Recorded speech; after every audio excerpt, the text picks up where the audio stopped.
Hey guys, and welcome to Cult of Film. Today we are going to be talking about, wow, probably one of the great late William Friedkin's, one of his most underrated films. And unfortunately, he has a lot of underrated films. We're talking about To Live and Die in LA, 1985, William Peterson, Willem Dafoe. And I had the opportunity to check this out here in LA. I think, was it a 35 millimeter print, Truman? I think it might have been, yeah. Yeah. So and yeah, joining me today is my pal Truman. He is a cinephile. He is a dude who works in industry. I don't know if you want to tell the folks a little bit about your background, your blood type, address. My blood type is A positive. Uh, My address, I currently live in K-Town in Los Angeles, but I'm originally from New Jersey, and I'm here in Los Angeles working in post-production. And I do all kinds of stuff, writing, editing, all that jazz. And cool. yeah, Kyle and I met through a mutual friend on a project that we were both working on, and we've kind of been hanging out and watching movies and chatting about them ever since. Yeah, we've been doing what we're calling Kino nights now for a little bit, and getting the boys together to watch films. The good stuff to enjoy, but to I guess educate ourselves too, because we're burgeoning film guys. I mean, at least and all that. But yeah, so I got a call. It's so funny that you invited me to see To Live and Die in LA because I had started to go down a sort of LA crime noir crime thriller sort of rabbit hole. I had rewatched one of my favorites, which is Drive, Nicholas Winding Refn. That it's a modern classic, and I'm shocked when people say they don't like that movie because it is pure style aesthetic. It's some of the best acting and directing I've seen in a film in a long time. Just a solid. It's one of my favorites of all time. Like I would put it in my top 5.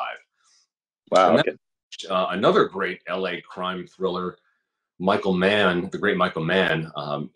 Heat was on Netflix for a little while. And I was watching this movie that was 95. Yeah. I don't think I'd watched this movie in years. I remember being told to watch it many years ago, and I watched it, but I didn't watch it. I didn't come up with a lot of. I came on to Pacino and De Niro later, and all that stuff. I always liked Michael Mann, but I was sort of watching this movie with new eyes, and it's just everyone's in this movie. It's so, again, well acted, well written, so well directed. And you call and say, hey, you want to see To Live and Die in LA? And I realized that I have some pretty strong holes in my Friedkin filmography. And the guy died 2 weeks before we saw it, Right. Which was a bummer. It's so interesting because he was somebody else too who he was really outspoken. I don't know if you guys are into film, if you're into directing, which hopefully you are if you're watching this. I highly recommend watching any and all of the interviews with William Friedkin that are on YouTube, and there's tons of them because he's really outspoken. He is so passionate, and what I really loved about the guy too is his willingness to talk to anyone who was a lover of film. He always made time for filmmakers, for students, for anybody that just had a passion for this form. And I had the idea in my head, despite the guy, the fact that he's in his 80s, I'm going to meet this guy. And then, he passed away. A Chicago guy. So again, I feel a kinship with him. He's a local Chicago boy who did real good. And so, yeah, so just sort of background on that. Okay. To Live and Die in LA, man. Was this a movie that you had wanted to see? Was it just something that looked good? Were you going down a freaking rabbit hole? What was sort of the genesis for us going to see this film? I think it was that the stars just kind of aligned where I had it on my radar for a while. There'll be movies that kind of you hear about it and you go, "Oh, that looks sick. I should really check that out at some point." And then it kind of gets filed in the long list of things you need to see. Right. And so it had been there for a minute, and it had moved towards the top of the list, and I was kind of actively trying to find a good place to watch it, and then Friedkin died, unfortunately, and then I think that is what actually prompted American Cinematheque to actually screen this movie. I think it was part of like, oh, this kind of remembering William Friedkin thing. And so, everything kind of lined up, and then you hit me up saying like, hey, we should watch something soon. I said, well, matter of fact, how about this? And then we hit it. So it was, it kind of all worked out to get us there. And I'm glad we did. It's fun. It was a lot of fun. We walked into the theater like right on time as, the opening credits as it just started. Mm-hmm. And to kind of give, I want to obviously share with people about this movie, but I want to try to minimize spoilers. So I'm going to do my best without, because there's so many great moments. And I think I should say at the front of this, there were people that in the audience that were laughing throughout the film at certain lines or I guess certain scenes. And I think I don't know why people were laughing. I think part of it might have, some people laughed because of the nostalgia, people who really know a particular film. It's like, oh, we love this part, this is great.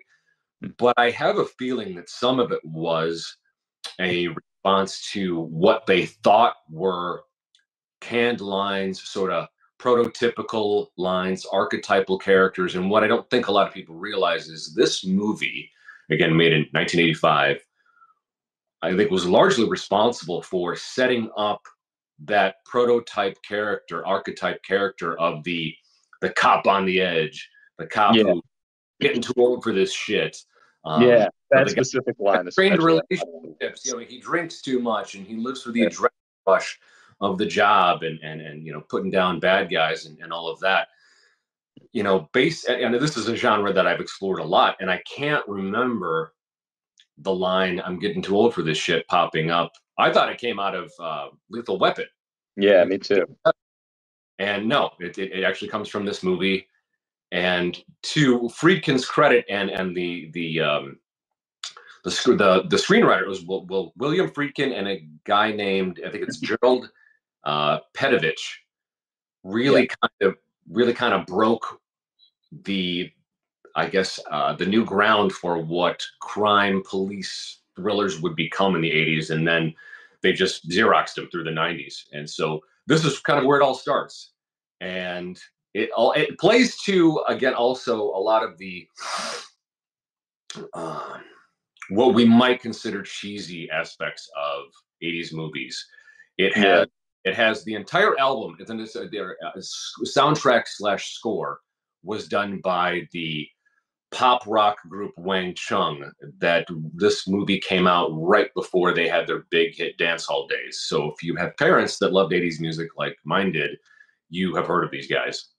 But they did the whole score, and Friedkin was pretty brilliant with that, because we knew, I guess, when Friedkin was doing this movie, he really needed a hit. He needed something, a return to form, because the previous two films he had done, Sorcerer '77 and Cruise in 1980, which have all been revisited and have received a critical reevaluation as being masterpieces as well, at the time, both sort of written off.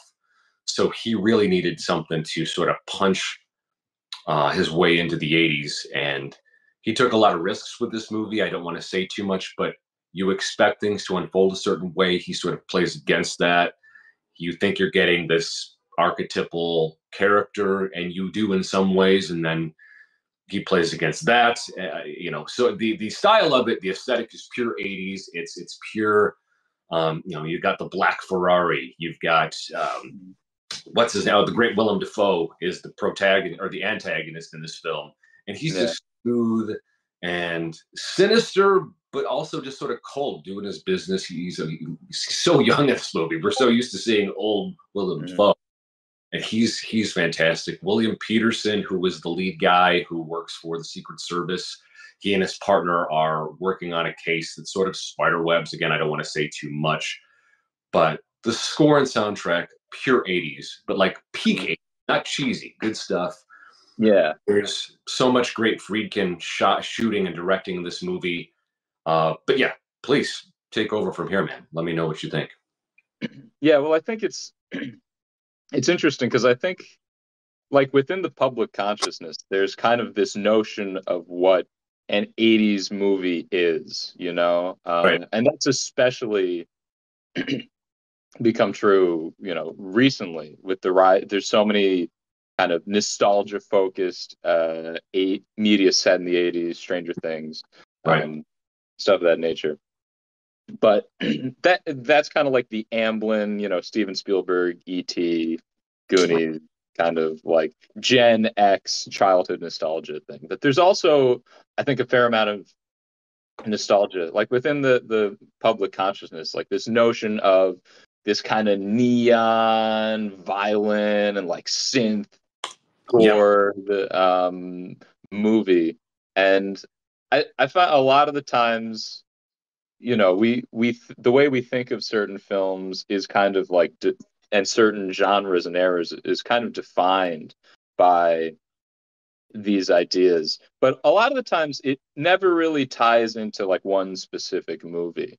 Right. Like in your mind, you can think of, say, what like the quintessential slasher film is, and it's sort of like the components of all of Friday the 13th and A Nightmare on Elm Street, and Halloween, all of these components, but very rarely is it all in one movie. And I think To Live and Die in LA kind of is that movie where you watch and you go like, yes, like this is the embodiment of the 80s film as we like kind of understand it today, Right. the like the Wang Chung score and like that like really driving kind of bass line and the really high guitar So good. riff and all that. It's awesome, and it like, are you familiar with like the game Hotline Miami? What is a game? It's a video game called Hotline Miami, but it's essentially, it came out in I think 2012, but it is kind of it represents sort of like the postmodern understanding that I'm talking about with the colors and the extreme violence and the aestheticization of the 80s. And I think Is it that kind of like what is it like? What is it? Like Grand Theft Auto? I think didn't they do a kind of, 80s Miami style games or something? yeah, that sort of thing, but I think, I initially I'm a big fan of the game and I played it a lot, and then for me watching To Live and Die in LA made me think, oh, like this is so directly where it's pulling stuff from. Drive especially Right. owes a lot to I think to Live and Die in LA. And there's so much about To Live and Die in LA that is just awesome. It's like Yeah. a lot of times you'll watch a movie and kind of just every component of it is really working in the Right. way that you want it to. And and that's really the case here. Like I really, really love the opening credit sequence with once things actually get into it and we see all the like long telephoto Yeah. shots of Mhm. Los Angeles and like the oil fields and down in Long Beach, and it's got this red tint to it, and Yeah, that red sky, absolutely. Yeah, and you see the oil rigs as silhouettes, just really beautiful. Yeah. yeah, it's this crazy, yeah, just like this awesome, very evocative stuff that gives so much texture and life to the movie because it's those aesthetics, I think, specifically that now a couple weeks later have really stuck with me the most about the movie, because that is I think kind of the whole character, and there's a lot to it too. I mean, all the other components with the narrative, and all the other things, those are obviously also great too, but to me I think what stands out and is going to continue to stand out most in my mind about the movie is yeah, just how great it looks, and just that feeling of sticking with all the machinery that's used to counterfeit money, and like getting really deep into the process and seeing all this these analog tools that get used and mixing, the paints and everything. I think that kind of small level focus, it's not strictly, it's one of those things, where it's purely stylistic. It's not strictly necessary for us to understand the narrative or the characters or anything, but we spend time with it. It puts so much more meat on the bone of the character of Rick Masters, Willem Dafoe. Rick Masters, this counterfeiter, who again is the antagonist. But you're right; he probably didn't have to spend all that time watching him, try and mix the color to make the bills, and then showing us the machinery. But this is where I feel this movie would not have been nearly as good if you hadn't put Friedkin on it. Because what Friedkin, I feel, while it does have all of the trappings of what we know is the 80s sort of crime movie with the driving score, like you said, the bass line, the high guitar, the fashion, the black Ferrari, all of those, the slick back hair, the slinky, beautiful women. He's clearly, the lens that he uses, sort of his general aesthetic approach to what he did on, say, French Connection and Sorcerer, he totally pulls onto this movie. So he's using sort of like, almost like a frame of the 70s and how he wants to build and build character and establish the aesthetics and establish the mood. But the colors and the pictures are just all 80s. And so it's an 80s movie, but at the same time, it's Friedkin's 80s movie. I feel like so many of those other aesthetic choices of, like you said, the shots of the oil fields, the shots of the sun rising and setting, the time with, like you said, the machinery. I feel like most people wouldn't have spent that time. And it just makes it so much richer. Like you said, it adds to the texture of a movie that is so much more fun to watch than it probably would have been without that. Yeah, and I love movies that really place that emphasis on like these kind of, close-up macro shots of people working with their hands and just creating things, like there's a lot of, I like cooking a lot. There's a lot of kind of movies, stuff like The Chef's Table or even, Chef, where we have like these close-up shots of people doing things. I think that's something that I'm really attracted to, just watching someone who is like in the zone and very proficient at something, just like doing their thing, and I think it's very satisfying to watch. And yeah, like you said, it also helps us understand Defoe's character as someone who is very meticulous and very good, and that's also, it's one of those kind of roundabout things where it's like on the surface level, it's not super important for the narrative, but in this kind of bigger picture way, it helps us understand the character, and it raises the stakes of what it means going up against him. It's not, we understand through his meticulousness in making the counterfeit money that he's not going to be easily caught, and he's going to be he's careful in other aspects of his life too. And that was another thing I enjoyed about this movie, is how it doesn't unfold as the typical cat and mouse that you see in so many films. You see the law enforcement agent, whatever division they're in, branch going after, this character, this villain. And something else too that was really refreshing about this movie is I feel like we're getting way too many. Again, we are in the age of superhero movies, and I'm not ragging on superhero movies at all. I don't want to get into that, but we do have. I think it kind of started with, it really blew up with The Dark Knight and the Joker character. It seems like every villain we're getting now is just some super genius or is super sinister. And then you pivot to a movie like To Live and Die in LA, and you pivot to Willem Dafoe's character, Rick Masters.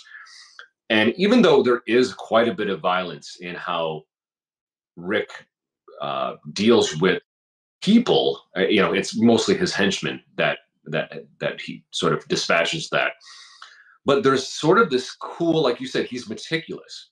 If we didn't have a sense of how meticulous Masters is in his work, I feel that maybe the cold way with which he deals with people who get in his way wouldn't feel as grounded. But know that this guy isn't. He's a bad guy. He's breaking the law, but he's also an artist of sorts. Oh yeah. And what he's doing is the most criminals can't do what he does, and that makes him really interesting. It makes him really attractive and compelling to watch. And they could have easily, I mean, this was 1985. They could have easily have written just another drug dealer, another guy who's just out there making money and dealing drugs, and they didn't do that. They did something completely original. This guy who's counterfeiting, and I can't remember the last time I've seen a film that dealt with a criminal that's a counterfeiter. It just doesn't. Everything is drugs or it's gun running. And again, this is a place where I feel another screenwriter or another director could have just phoned it in. So yeah, he's a drug dealer. It's the 80s. It's just say no. It's their program. They could have done that so easily, and they didn't. And that's sort of the beauty and the genius of this guy. Yeah, and I think that's what kind of makes one of the many things that makes this movie kind of a step above sort of that like archetypal like 80s nostalgia film that we think of. So often things will kind of copy 80s films in this very superficial way, but I think, and many 80s films kind of do have this sort of superficial level of action. Not that there's necessarily anything wrong with that. Right. I love a lot of these trashy, campy 80s action movies. I think they're great too. But I think what Friedkin does with this is it becomes much more unique and much more substantive because of that difference. And I think Masters is such an interesting antagonist as he goes up against William Peterson's character, because they're so different, and that contrast is also very interesting to see. Because at its core, like the narrative is far less important than the character dynamics of the film, where it's like he's counterfeiting money, and he's killed, like Willem Dafoe has killed William Peterson's partner, and so there's like this personal revenge Spoiler story. alert, by the way, if you haven't seen it. Yeah. Oh, right. Sorry. Yeah. It's not a huge spoiler, but I guess it happens. So. Yeah. I'll be mindful of that. But ultimately, what's interesting about it is that the protagonist is this like loose cannon, this I'm gonna do whatever it takes kind of cop, flying by the seat of his pants, and like no morals whatsoever. Like one of the most amoral like protagonist cops I think I've seen in a long time too. Where he's just manipulating these women, and he's manipulating people, and he's killing people, and he's acting just his whole characters that he acts really recklessly. And seeing him ultimately character, this is the actor is William Peterson, and he plays Rick Chance. And let me look this up real quick. Richard Chance, so he plays Rick Chance, who is a Secret Service man, played by William Peterson, who also a Chicago guy. He just came out of either Steppenwolf or Goodman before he got this role. By the way, I think so, and I think either before or just after. Sorry to interrupt. He also did a Michael Mann film, also playing a cop. A great film. It was actually the first time we ever see the character of Hannibal Lecter from Silence of the Lambs, a film called Manhunter, which I believe is 1986. So if you like Michael Mann, if you like William Peterson, check out Manhunter as well. But I'm sorry, please, you were saying about Lieutenant character. He's living for the adrenaline rush. I didn't even realize that he was sort of just using people, and as it progresses, I'm like, wow, I was kind of on this guy's side, and you're rooting for him. I'm like, man, what are you doing? Yeah, and I like a movie that does that too.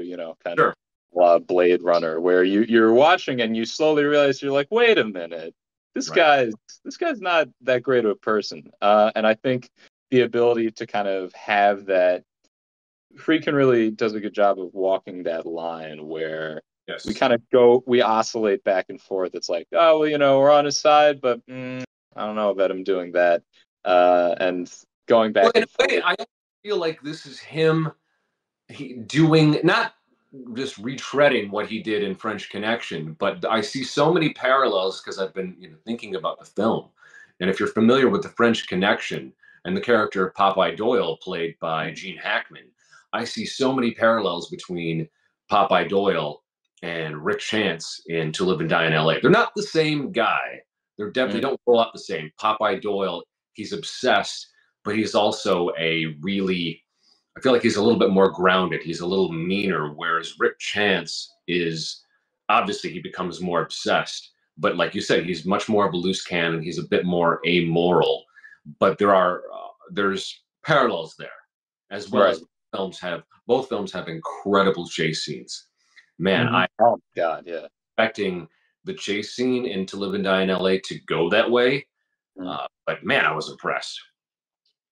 Yeah, and that's, it's always awesome to see those kind of practical stunts, like there's this quality to older films, pre-CG stunts where you watch someone, you watch any kind of stunt, and you see someone hang off of a car or falling off a horse. It's like, holy shit, they just did that. It's in this wide shot. There's no cheating. They really just threw that stunt guy off of a building and said, okay, we'll see how it goes. That's very Friedkin. If I don't know who, are you familiar with the story about the car chase through New York in French Connection? No.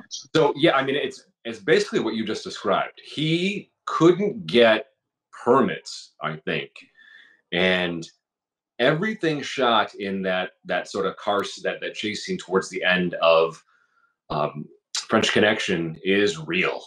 And he had other like sort of stunt cars, other drivers, but the only reason that happened was because Friedkin and his crew managed to sort of get in with the police. Really? That entire movie is based on the actual case of the French Connection, and he had actual NYPD guys, both retired and active duty, helping him with it. And so he had that, he's plugged in. So while he didn't get permits, he had enough cops to block things off, so he could make it look like that Doyle is blowing through traffic throughout New York City, and it's all, like you said, all of it's real. This is 75? Yeah, actually 73. I think French Connection was 75, and like you said, it's all real. That car gets hit, and it's the same car. It's just getting the crap beat out of it through this whole high, because he's chasing an elevated train there in New York. And man, he was just a maniac. And from 75 to what? Now it's 85 with To Live and Die in LA. And he's still a crazy motherfucker. Like, he's still doing these incredible, like you said, car chases, which there's no CGI. There's no, if he's using stunt people, man, it's really convincing. But he's doing this like right on the freeways near downtown LA. Something else too, and it's completely believable. It's more believable than anything I've seen lately, because all of the car chases now, so many of them take me out because I know that it's CG'd. So to see something like this, and it's like, wow, that nobody was hurt shooting these, is pretty amazing. And again, a testament to just bare bones, gritty, practical filmmaking that I've really come to love. And I just keep returning to it. I was going to mention too about LA. Now having lived in LA 8 years, having driven rideshare in it for 5, really getting exposed to every corner of the city and the county, and it's massive. I come from Chicago, vertical. You're from Jersey. You know New York is a vertical city, but LA is wide and sprawling, and it reaches down to San Pedro at the port. way up to Sylmar in the valley. It's just a massive, massive city and county. And what really impressed me about Friedkin's work on To Live and Die in LA is he never, ever once falls into a trap of showing you sort of that sexy, well-known LA. We have no, I don't any shots of Santa Monica Pier. I don't think there's any shots of Beverly Hills. I don't. It's downtown. It's outside of downtown, like the 10 and the 5. It's at the port, either San Pedro, Long Beach. It's down. It's downtown. He is not showing us. He's really showing us the concrete jungle side of LA, and I appreciate that so much because one of the and then Michael Mann does the same thing in Heat. Nicholas Refn with Drive, and Refn is a huge admirer of Friedkin. If you watch Drive, it's of course. Park, Reseda. It's downtown. It's nowhere near. There's never a single shot of those row of palm trees at the beach. And ladies in bikinis. It never happens in any of these films.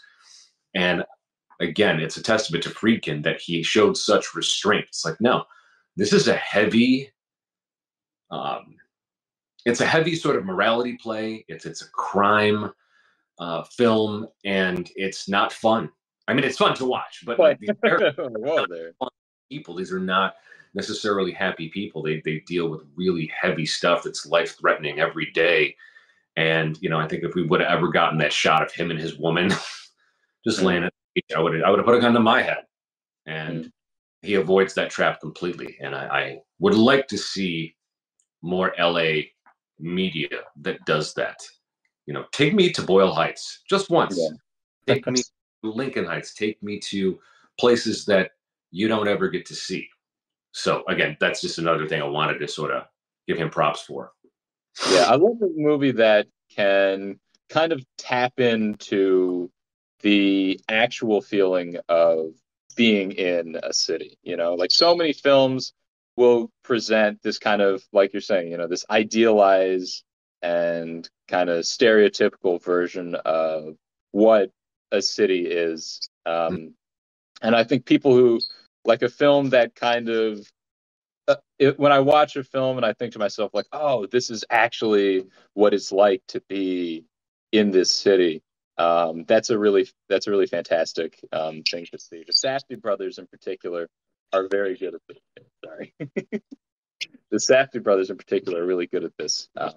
Good Time and Uncut Gems are two movies where I watch and I go like, oh, yeah, this is New York as I understand it. Right. This is not this kind of cheesy, I'm in the big city kind of thing. It's like, no, this is dirty and loud, and it's there's like this black snow everywhere, and but it's like that's real, and that's true. And in LA's case, Friedkin presents this, LA is hot and it's crowded, and you can feel like the smog and the car exhaust when you're on the freeway, And I think Friedkin, especially with the opening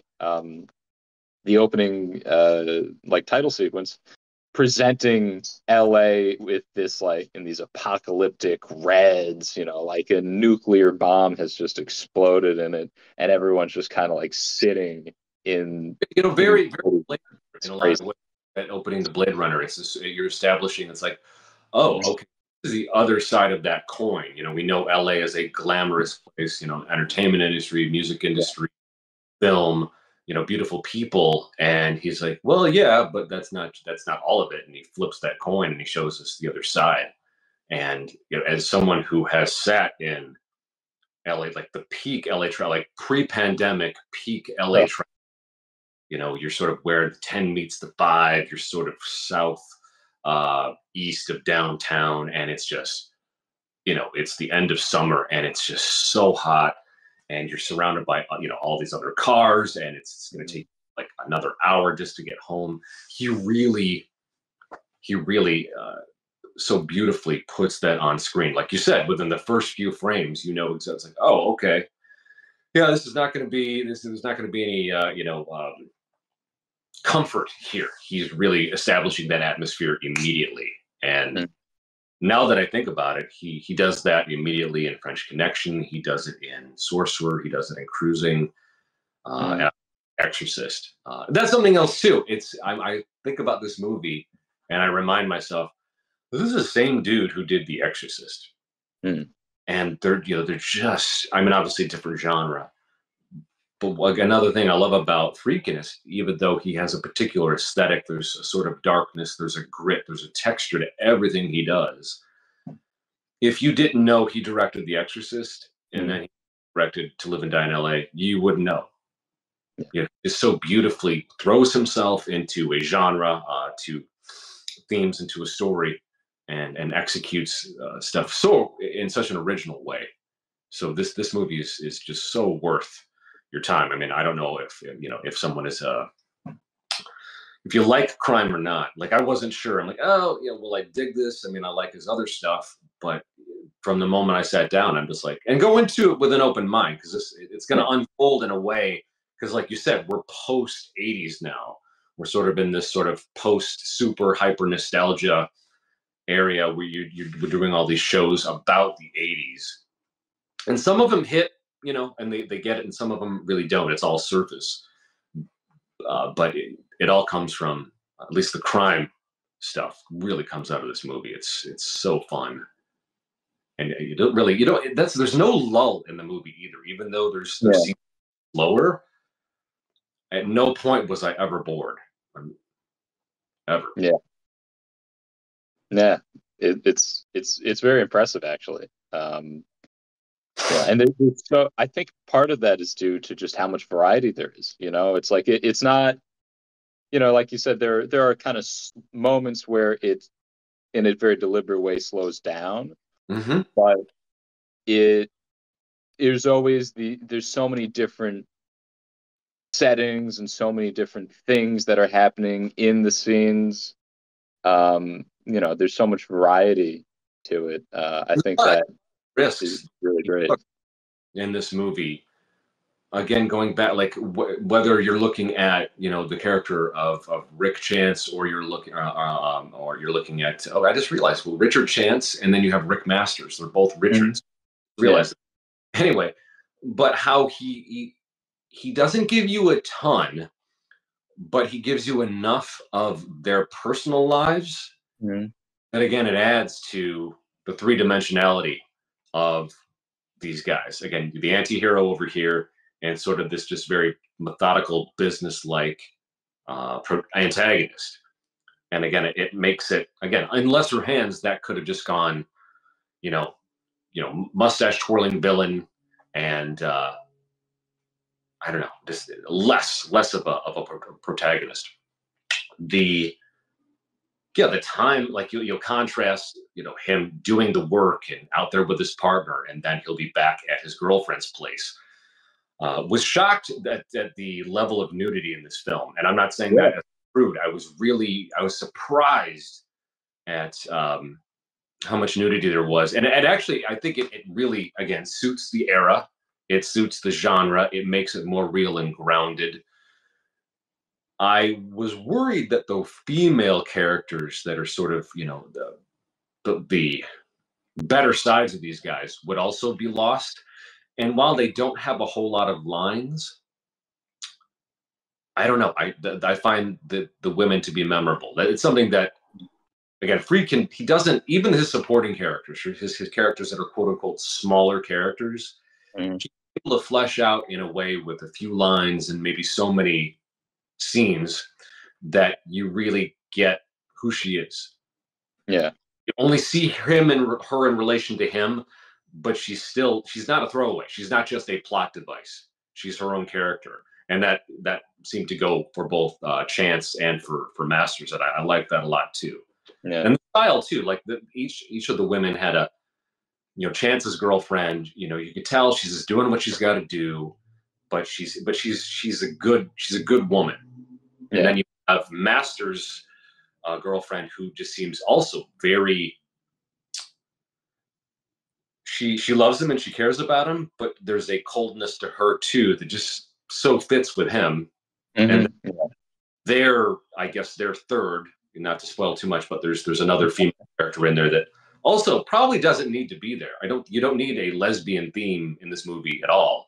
No. But again, Friedkin just throws it in there, and it's just this beautiful little ribbon of detail that again adds to the texture and the richness of the story in the film. That again,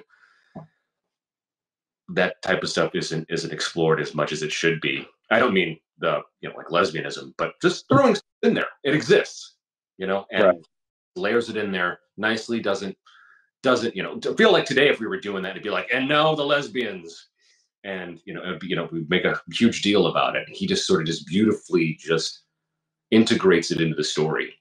It's very matter of fact. Yeah, very matter of fact. It's like, yep, this exists. This is what's going on, and yeah, this is our story. Again, very cool. It's very like confident on Friedkin's part, in the sense that he will be able to take the story and just say like, yeah, I'm going to put this in because it's cool. I like it. Tarantino also does this a lot too. Where, the justification is like, this is in here because I think it's neat and I want it to be in there. And I think it's a sign of, particularly at this stage of Friedkin's career, it's a sign of a very like mature and I think well-formed director. Is that ability to just understand like his own sensibilities and tastes and go like, yes, this goes together because I like these things, and understanding how to make all of these different components and things that he likes feel cohesive, because it is difficult to do, to take all of these different influences and meld them into your own thing. Well, and in lesser hands, stuff like the violence in this movie kind of surprised me. So you have like the violence, you have the nudity, and then you have like this sort of subplot, I guess, of lesbianism in there. Not a huge subplot; it's just kind of there. And again, the restraint he shows of just layering it in there, not having to like, oh, and now here's our fight scene, and now here's this and here's that. Like you said, it's indicative of a really mature director who is doing things because they're interesting to him. You could tell this wasn't a note from a studio executive saying, we need something more provocative, please put this in there. Because it's not provocative at all. It's layered in. And I feel, again, with all of this other stuff that I've seen, he's making the movie that he wants to make. He isn't thinking, okay, what do they want? What was hot last year? What do they want from me? It's like, okay, you want me to do a crime movie? Okay, in LA, yeah, I'm going to do my crime movie in LA, and I'm all this cool stuff in there that I like. Yeah, and it really is. Like I think, yeah, like I said at the start, it does such a great job of just being like the quintessential LA crime movie. Like I like this more than Heat, I think, and I think I might even like it more than Drive, or all of these other, there's so many crime movies and LA crime movies out there, but I think it is unique, and it is stylish, but it's also substantive too, ultimately, without getting into spoilers. But like seeing how like Chance's reckless behavior affects himself and affects others, and how his partner changes as a result of this, and just seeing him kind of go down the rabbit hole of this kind of mad like scramble just to stay on Willem Dafoe's tail, and how that ultimately changes him. I think it makes it so much more thematically engaging. Yes. Which in my mind, not to say, obviously Heat and Drive are both also good movies that also accomplish that as well. But I think especially To Live and Die in LA really achieves. Yeah, I think it really just fun. You're right. Well, one of the things, as soon as you said that, when you said you like it more than Heat, Yeah. it's a very different movie, I think, just in terms of pure pacing. Heat is a really long movie, and it Yeah. can be slow burn in parts, and it takes its time. And there's nothing wrong with that. I love a slow burn. I'm a huge Andrei Tarkovsky fan, so I'll take as much time as you want to establish the hell out of a scene or shot. I don't care. Just make it worth my while. But yeah, it's very different in that Heat and Drive really do take their time. There are aspects of it that punch really hard when things go down, and they're both of those films are excellent. I think they're masterpieces of their genre. But with To Live and Die in L.A., this is one I'm going to watch and rewatch as much as I've watched Friedkin's other stuff. I really want to study this film because while it hits all the beats you want in an action crime sort of thriller, it also plays against so many expectations at the same time that it's amazing that this film seemed to set up, like you said, the archetypal crime movie and the archetypal anti-hero cop. At the same time, it totally plays against so many expectations of what we think that story should be and how it should unfold. It's just brilliant. I think it's worth a mention. Arrow Video. Are you familiar with Arrow Video? Mm-hmm. Yeah. So I believe they just recently did a Blu-ray. Oh, really? I was really shocked because I was actually going to try. Months ago, I was trying to find this movie to stream because so many of Friedkin's other movies are either on Tubi or I'll get Apple TV, or they're always streaming somewhere. You can find The Exorcist, French Connection was like on Prime Video. And man, I couldn't find To Live and Die in LA anywhere. I couldn't even find it to rent. And I was really shocked. I'm like, this is William Friedkin. How is one of his films just not available? Mm. And I subscribe to the Arrow video streaming service, and I listen to their podcast on Spotify. And that's how I found it. They pressed it. Like, I don't think we would have one if we wouldn't have a Blu-ray if they didn't do it. So that's worth checking out too. Mm. It might be the only way, I think, to see it right now, outside of if you're in LA and can catch a screening.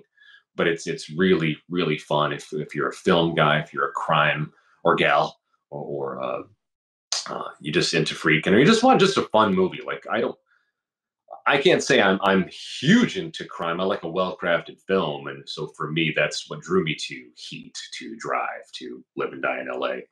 So just so much fun. But yeah, I will be watching this many, many times. In fact, I think I'm going to pull the trigger and order the Blu-ray just to have it. And I hope that there's behind the scenes stuff. I think that would be really cool to get insights from everybody who was on this film. Yeah. Because it had to be a blast to make. Oh yeah. Can't imagine. But yeah, I guess we could, and we've kind of talked about it. One of the things I like to do is, recommend other movies sort of in this vein, and we've sort of done that throughout. You've got Drive. I would throw The French Connection in there too, even though it's a New York, and all those Drive, Heat, and To Live and Die in LA are all sort of LA crime and all beautifully done. I do think if you do watch To Live and Die in LA, you owe it to yourself maybe to watch French Connection first, because it has again, they're sort of like two sides of the same coin. One New York, one LA, but its own flavors, but certain parallels are worth it. I'm trying to think if there are any others that might fall into this category. You got anything? I can't think off the top of my head beyond those. If you want to watch, if you liked the practical chase sequence and you want a movie that's just that, you could watch Michael Bay's Ambulance. Oh, have you seen that? Jake Gyllenhaal and Bukor Mateen. Yeah, it came out 2 years ago. Shot during the pandemic. Trailer. I didn't really have a reaction either way. But you enjoyed it? For what it was, yes. It's probably one of the better Michael Bay movies. If you go into it thinking, I'm going to watch a Michael Bay movie, what is cool about it is, so it was, the whole story behind it is it was shot during the pandemic, so they were able to just kind of let it rip on the 10, and on all these public freeways and do these stunts, shooting the LA River with like helicopters and stuff, things that were, just under normal circumstances you couldn't do. And so like the movie has some really awesome stunt work, and I think narratively it's too long, and it's it kind of loses the plot and gets a little convoluted as it goes on. But I think it does deserve to be mentioned in the same vein as Michael. If Michael Bay were to make Heat, it means that you don't have Al Pacino and Robert De Niro in a diner, and instead you just have an enormous chase scene and way more explosions. And if you can kind of take it with a grain of salt, I think it's enjoyable, even though it's not like an amazing film. But other than that, I can think of, you brought that up in Gyllenhaal, that makes me think, even though it's not a proper crime, it is a thriller. Nightcrawler with that's also set in LA. That has some stuff going on with cars in it. But that's it's Jake Gyllenhaal and Rene Russo. That was really another. It plays against expectations. It's beautifully done. I think it's some of the best work I've ever seen from Jake Gyllenhaal, he's a beast. He is an incredible actor. I really, it might be my favorite Gyllenhaal film out there next to Donnie Darko. But yeah, Nightcrawler, Heat, Drive, and also it's another William Peterson film, the one he did right after To Live and Die in L.A. that he did with Michael Mann, Manhunter. I had mentioned earlier, it being the first appearance of Hannibal Lecter on screen, played by my favorite curmudgeon, Brian Cox of Succession. He is absolutely amazing, and he plays Hannibal Lecter in this film. And again, it's sort of noirish. I believe it's set in L.A. It's East Coast. It's William Peterson. He's not the same as sort of Rick Chance, but he is also another cop that's dealing with a lot, and he's trying to get his guy fun. One of the most satisfying endings to a film I've ever seen. Also in Manhunter, Manhunter plays out more formulaically as a crime cop thriller than To Live and Die in L.A. does, but there's a lot of fun stuff in there and a very satisfying resolution as well. I won't say more than that. Yeah, this has been fun, man. This was really appreciate you calling me up and us checking this out, because I'm obsessed with this movie now. Like I said, I've been listening to the score and the soundtrack through every workout since we watched it. I'm getting this Blu-ray. I'm going to study this thing. And again, highly recommended that you all out there take a look at this film and these others that sort of live in that same I guess, family. But yeah, man, this has been great. We'll be back. I know that we're going to catch up on a lot more movies this fall, so we'll have more to talk. Yeah, well, thanks for having me.